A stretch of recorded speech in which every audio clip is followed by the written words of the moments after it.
Pelajaran kita hari ini yaitu matematika dan tematik. Untuk matematika, nanti kita akan belajar tentang bentuk tampilan atau penyajian data.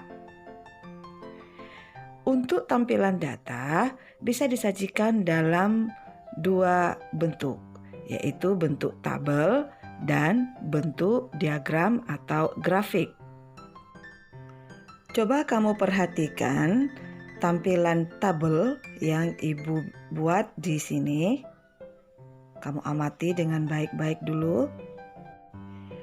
Dalam tampilan tabel ini, yang ditampilkan adalah jumlah barang. Ada nama barang-barangnya, itu di kolom jenis barang, kemudian ada jumlahnya. Ini contoh tabel yang sederhana saja, karena langsung tertera jumlah dan nama barangnya.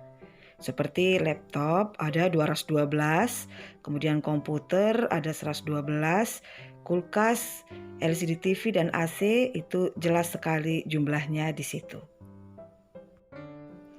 Kemudian ini ada lagi contoh tabel. Nah, di sini sedikit lebih banyak ya tampilan datanya. Ada bagian apa, kemudian laki-laki dan perempuannya.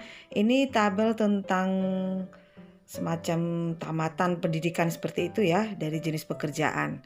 Misalnya di bagian keuangan ada tamatan pendidikan SMA, yang laki-laki ada 2 orang, kemudian yang perempuan ada 3 orang, tamatan D1, D2, D3, sarjana dan sebagainya itu.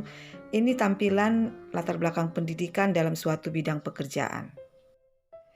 Nah, untuk tampilan data dalam bentuk diagram atau grafik itu bisa dibagi dalam 4 jenis, yaitu ada diagram garis, diagram batang, diagram lingkaran, dan piktogram. Nah, kamu perhatikan gambar ini. Ini adalah contoh diagram garis. Diagram garis itu memang bentuknya berupa garis yang dihubungkan dari titik-titik yang ada pada data. Titik data itu merupakan perpaduan antara data yang akan ditampilkan dengan jumlah data yang perlu diketahui. Nah, gambar ini adalah contoh diagram batang.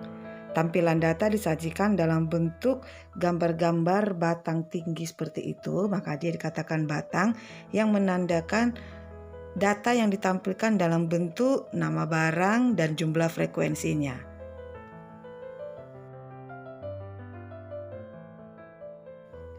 Nah, gambar ini adalah contoh diagram lingkaran. Sesuai dengan namanya, lingkaran memang bentuknya berupa bulatan. Tetapi bulatan itu terbagi-bagi atas jumlah data dalam bentuk persentase. Biasanya begitu untuk tampilan diagram lingkaran. Pada tampilan gambar ini, data itu dibedakan atas warna-warna dan bagian-bagiannya nampak di situ. Untuk warna biru, merah, hijau, dan ungu itu tertentu ada jumlah persentasenya dan nama datanya. Nah, kamu perhatikan tampilan gambar ini.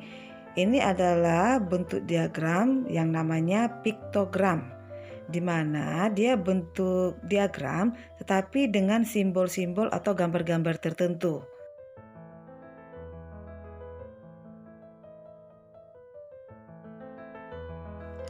Gambar tersebut biasanya mewakili jumlahnya.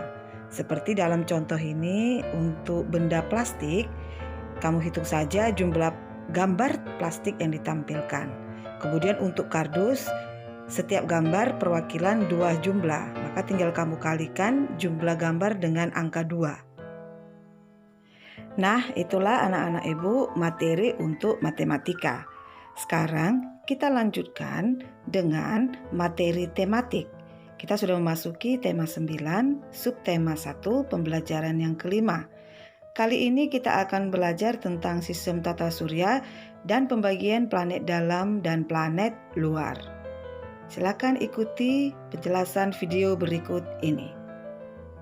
Halo adik-adik, Kita akan belajar mengenal benda-benda langit dan planet di tata surya kita. Di dalam tata surya kita terdapat sabuk asteroid yang berada di antara planet Mars dan Jupiter. Sabuk asteroid ini menjadi pembatas antara planet dalam dan planet luar. Di sini kita akan belajar tentang planet dalam. Planet dalam adalah planet yang orbitnya berada di sebelah dalam lintasan asteroid. Planet dalam ada 4, yaitu Merkurius, Venus, Bumi, dan Mars.